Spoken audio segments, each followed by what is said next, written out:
বিশ্বনবী ফজরের সালাতের নামাজ আদায় করতেন।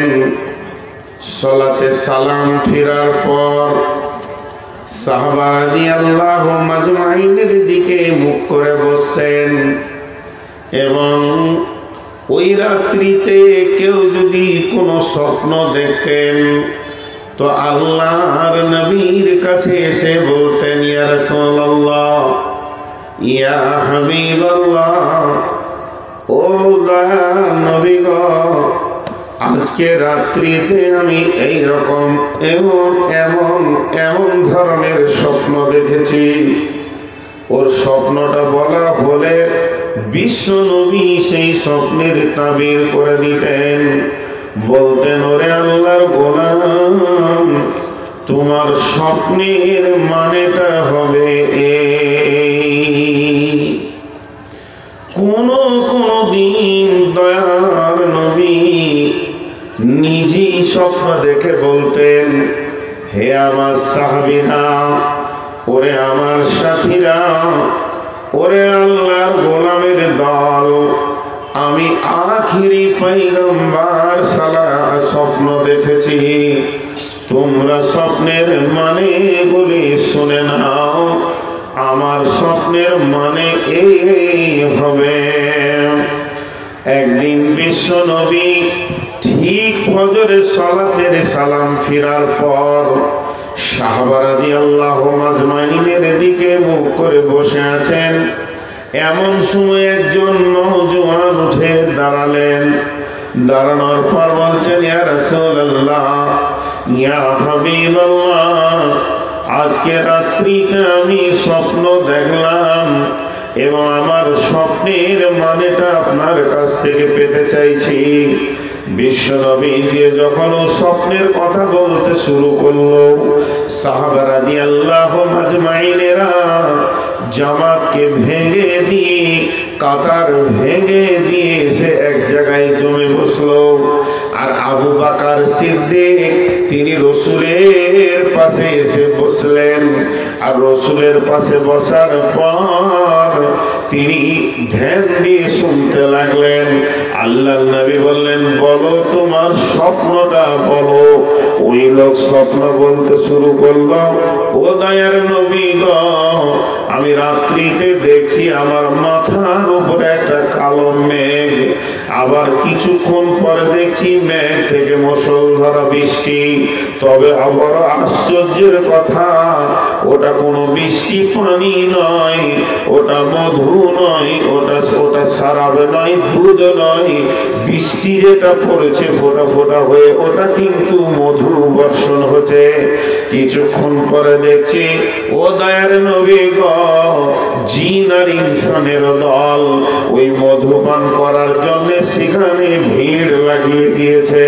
কেউ পেট ভরে খেলো, কেউ এক ঘোট দু ঘোট খেলো, কেউ সামান্য চিখে দেখলো, কেউ খেলো না। তারপরে দেখছি তার ভিতরে লম্বা একটা রশি ঝুলছে। আর ওই রশিটা যখনই ঝুলতে দেখলাম একজন ওই রশি ধরে তত্তর করে ওপর দিকে উঠে গেল, দ্বিতীয় জন উঠে গেল, তৃতীয় জন ধরতে গেল, রশিটা কেটে গেল আর সে পড়ে গেল। আবার লোকটা এত মজবুত ছিল, ওইটাকে গিঁড়া দিয়ে আবার সে উঠে চলে গেল। ও দয়ার নবী গো, আমার ঘুম ভেঙে গেল।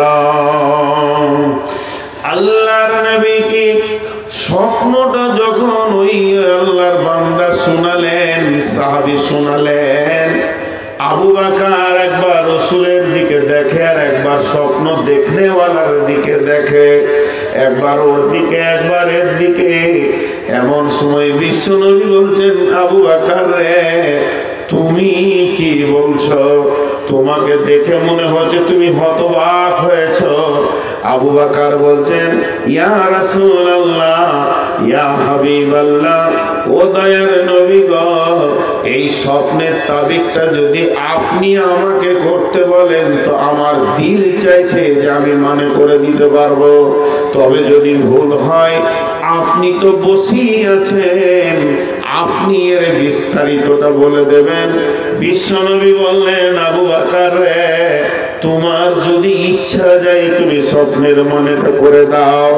এবার আবু বকর বলতে শুরু করলেন, ও আমার ভাই, ওরে আল্লাহর গোলাম, তুমি যে স্বপ্নটা দেখেছো তোমার মাথার উপরে কালো মেঘ, এটা কোনো মেঘ নয়, এটা ইসলামের সুশীতল ছায়া।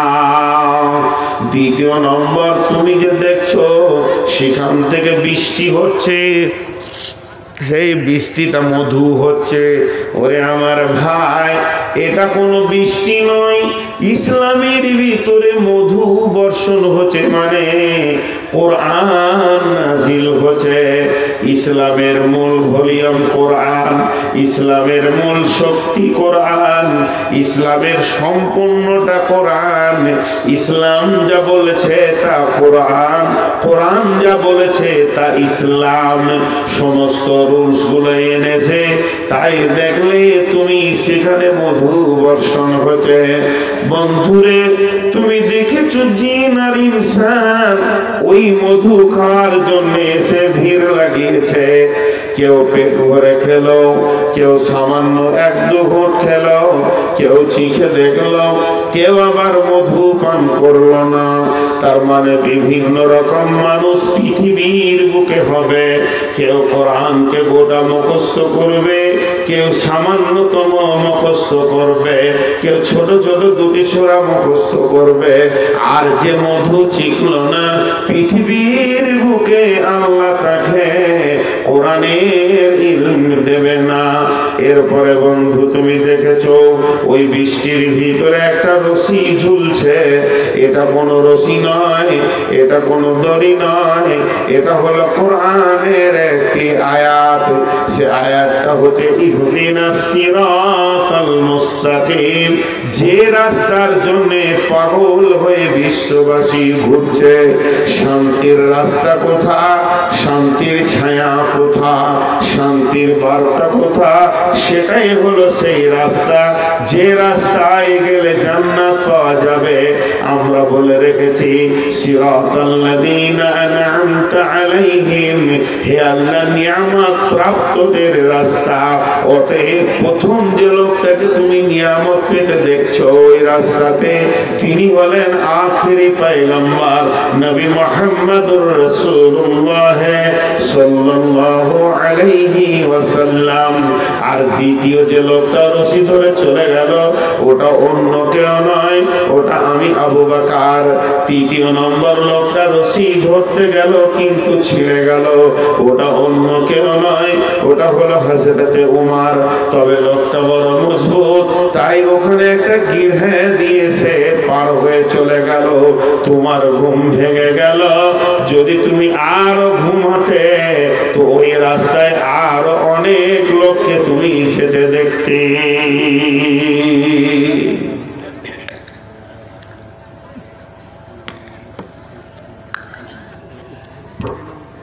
এর নাম ইসলাম।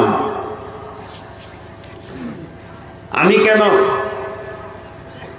মুসলিমের একটা সাধারণ থেকে সাধারণ মানুষ চ্যালেঞ্জ দিতে পারে পৃথিবীর অন্য জাতিকে, আমাদের সব জায়গায় দলিল আছে, তোদের সব জায়গায় দলিল নাই। কিন্তু একজন বড় মুফাসসির বলছেন, এটা বলবেন না যে আমি বুখারী থেকে বলছি, একজন বড় মুফাসসির বলছেন, ইসলামী চিন্তাবিদ বলছেন, পৃথিবীতে সৌভাগ্যবানকে সৌভাগ্যবানকে সৌভাগ্যবানকে কোরআন পেল যে, পৃথিবীর বিকে হতভাগাকে কোরআন যে পেল সে যদি সৌভাগ্যবান হয়, তাহলে হতভাগাকে? ওর উত্তর হবে কোরআন পেল যে। হাজি ভাই, এটা যদি রাত হয় এর বিপরীতটা হবে দিন, এটা যদি আলো হয় এর বিপরীতটা হবে আঁধার, এটা যদি মানে পুরুষ হয় এর বিপরীতটা হবে মহিলা।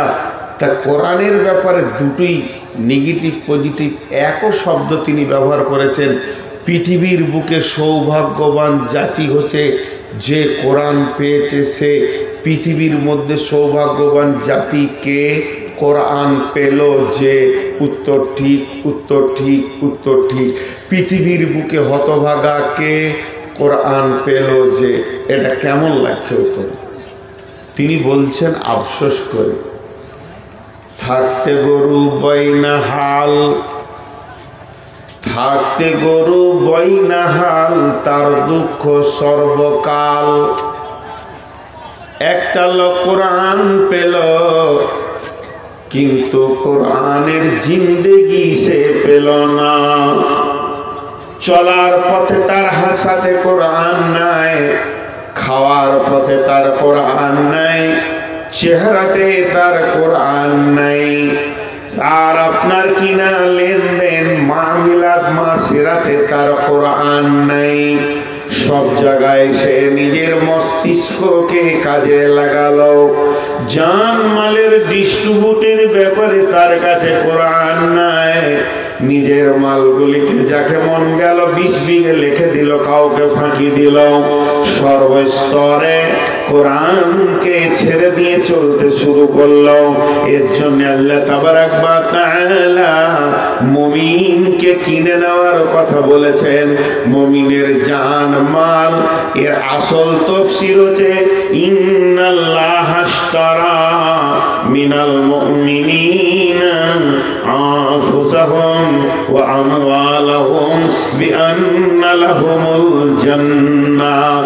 আল্লাহ তাবারাক ওয়া তাআলা বলছেন, আমি জান আর মালকে মুমিনের খরিদ করে নিয়েছি।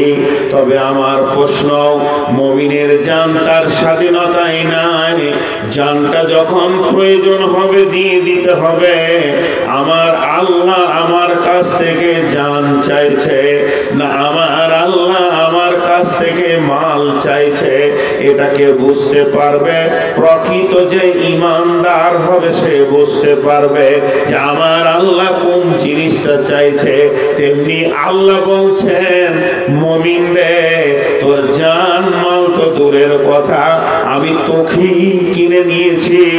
এটা আল্লাহ পরোক্ষভাবে বুঝিয়ে দিয়েছে।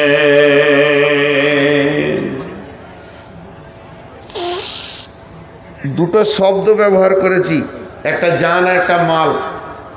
দুটো মৌলবি উঠেছে এখান থেকে, ওরা বলছে এবার কালেকশন হবে কেটে পর। কিন্তু আসলে এটা আমি উদাহরণস্বরূপ নিয়েছি। এই আয়াতটা আমি ইসলামের উদাহরণের কাজে লাগাবো। আর ওদের মাথায় এত কাজ করেছে, হুট করে উঠে হাঁটা দিয়ে দিল, কালেকশন করবে, চল কেটে পর। নূর মোহাম্মদ সলিড 1 ঘন্টা বয়ান না করে কালেকশন করে না ইনশাআল্লাহ। তো এই জায়গাটা একটু বুঝাবো, খুব সূক্ষ্ম জায়গা আছে। আমার জান মাল আল্লাহ জান্নাতের বিনিময়ে কিনে নিয়েছে। তাহলে আমার জীবনের সমস্ত মালের স্বাধীনতা নাই, জানের স্বাধীনতা নেই। তার মানে আমি নিজেই পরাধীন। 3টে জিনিস এখানে এসে হাজির হলো। একটা আমি, আমার জান আর আমার মাল। খুব ভালো করে বোঝার চেষ্টা করেন। কেমন? একটা উদাহরণ দিব। বাচ্চা ছেলে 2 বছর হলে সে কথা বলতে পারে।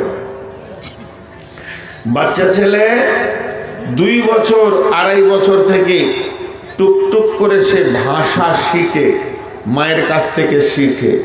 আস্তে আস্তে আস্তে আস্তে পরিপূর্ণ সে ভাষাতে পৌঁছে যায়। তখন বলা হয় কথা বলতে পারছে। কিন্তু প্রথমে মা বলে, আব্বা বলে, খাবো বলে, একটা একটা ভাষা দিয়ে সে আগায়। কিন্তু আমার প্রশ্ন, সে যখন মুখ এখনো খুলেনি তখন কোন ভাষা বলে? আমার কথা, 6 মাসের শিশু কি ভাষায় কথা বলে? 6 মাসের শিশু কোন ভাষাতে কথা বলে? সেই ভাষাটার নাম কি? অনেকে অনেক বলেছে যে যেখানে বাংলা আছে সেখানকার শিশুরা বাংলাই বলে, নিজের নিজের দেশে ইংরেজি বলে, আরবি বলে। তবে টোটাল ভাষাটার নাম কি? আমাদের ভাষার নাম বাংলা, আর কারো ভাষার নাম আরবি, কারো ভাষার নাম ইংলিশ, কারো ভাষার নাম উর্দু, হিন্দি। কিন্তু টোটাল পৃথিবীতে 1 বছরে যত শিশু আছে তাদের ভাষার নামটা কি? একজন দার্শনিক বলেছেন তাদের ভাষাটার নাম হচ্ছে মোহাব্বত। পৃথিবীর যত শিশু আছে জন্মের পরে তাদের ভাষাটার নাম মোহাব্বত, তাদের ভাষাটার নাম প্রেম। তাদের ভাষা বুঝবে কে? তাদেরকে অগাধ প্রেম করে যে, তাহলে বুঝবে কে? না মা বুঝবে আগে, তারপরে বুঝবে আব্বা। একটা 6 মাসের শিশু সারাদিনে কি চায়, সারাদিনে কি খায়, কি অসুবিধা হচ্ছে পৃথিবীর কেউ বলতে পারবে না, ওটা বলে দেবে ওর মা। একটা 6 মাসের শিশুকে যদি ডাক্তারখানা নিয়ে যান, সঙ্গে মাকে নিতে হবে। মা অনর্গল ভাষ্যকর হয়ে যাবে। মা বলবে ছেলেটা সকালে খায়নি, সন্ধ্যার সময়ও ভালো খায়নি, দুপুরে ওর মাথা ব্যথা করছিল, বৈকালে ওর মনটা খারাপ ছিল, আবার রাত্রিবেলায় 2 বার ওর পেটে ব্যথা হয়েছে। ছেলে আমার তখন কেঁদে উঠেছে, মুখগুলি লাল হয়েছিল, ভোরবেলাতে পায়েতে ব্যথা হয়েছে। এতগুলি ভাষাকে বলবে ওকে পিঁমড়েতে কাটছে না উকুনে কাটছে। এখন ছেলেটা কাঁদছে খাওয়ার জন্যে না কেউ কষ্ট দিয়েছে, ঘুম ভেঙে গেছে অল্প টাইমে তার জন্যে কাঁদছে না, আর কি করবে? এতগুলি ভাষা কে বলতে পারবে? তার নাম হচ্ছে মা। মায়ের বুকের সঙ্গে শিশুর বুকের স্পন্দনটা এত সুন্দর মিল ছিল পেটে। আর যেদিন নাভি কেটে দেওয়া হলো সেদিন থেকে তাদের প্রেমের বিচ্ছেদ ঘটেনি। স্পন্দনের ভিতরে এমন একটা প্রেম থেকে গেছে, হয় মা মরবে না হয় ছেলে মরবে, তার আগে পর্যন্ত প্রেমের স্পন্দন কেউ কেটে দিতে পারবে না। অতএব এই ভাষাটার নাম হলো মহব্বত। অগাধ প্রেম তাদের দুইজনকে চিনিয়ে দেয়, দুইজনকে চিনে ফেলে। আমি এটা উদাহরণ দিলাম কেন? আমরা যদি ইসলামকে অগাধ প্রেমের চোখে দেখি, আমাদের ভিতরে যদি কোরআনের মহব্বত ঢুকে যায়, আমাদের শিশুকে যেমন আমরা নিজেদের প্রেম দিয়ে ভালোবাসি, ওই রকম যদি কোরআনের প্রেম আমাদের দিলে ঢুকে যায়, তাহলে কোরআনের বুকে কি কি ভাষা লুকানো আছে, কোরআন কখন কি আমার কাছ থেকে পেতে চাইছে, এখন আমার কাছে জানটা চাইছে না মালটা চাইছে, পৃথিবীর সিচুয়েশন দেখে একটা ইমানদার বুঝে নেবে। ইমানদারকে আর পেছন থেকে উত্তপ্ত করতে হবে না যে হে ইমানদার তুমি এখন মাল দাও, তুমি এখন জান দাও। সাহাবারা রাদিয়াল্লাহু আজমাইনদেরকে বলতে হয়নি, তারা প্রেমের মহব্বতের ভাষাতে কোরআনের মুখ না থাকতে পারে, কোরআন কিছুই বলতে পারছে না, কিন্তু সাহাবীরা একে এতটাই ভালোবেসেছিল যে কোরআন কখন কি আমার কাছে চাইছে তাদের বুঝার এবং ভাবন ক্ষমতা ছিল। এর জন্য আল্লাহ তাবারাক ওয়া তাআলা বলছেন, ইন্নাল্লাহ আশতারা মিনাল মুমিনিনা, আমি মুমিনের কাছ থেকে চাইছি। আমি এখানে আল্লাহ বলেননি মুত্তাকি, এখানে বলেননি শহীদ, এখানে বলেননি কাফির, এখানে বলেননি মুশরিক, এখানে বলেননি মুনাফিক, এখানে বলেননি আপনার কিনা ফাসিক, এখানে বলেননি মুশরিক, এখানে বলেননি জালিম। আল্লাহর প্রতিটি শব্দের ভিতরে গভীর অর্থবহুল কথা লুকানো আছে। আল্লাহ বলেছেন আমি মুমিনের কাছ থেকে পেতে চাইছি তাদের জানকে, তাদের মালকে, অর্থাৎ তাদেরকে। আগে আল্লাহ মুমিনকে কিনে নিল, অটোভাবে জানমাল তার কাছে চলে গেল। অতএব একটা মুমিন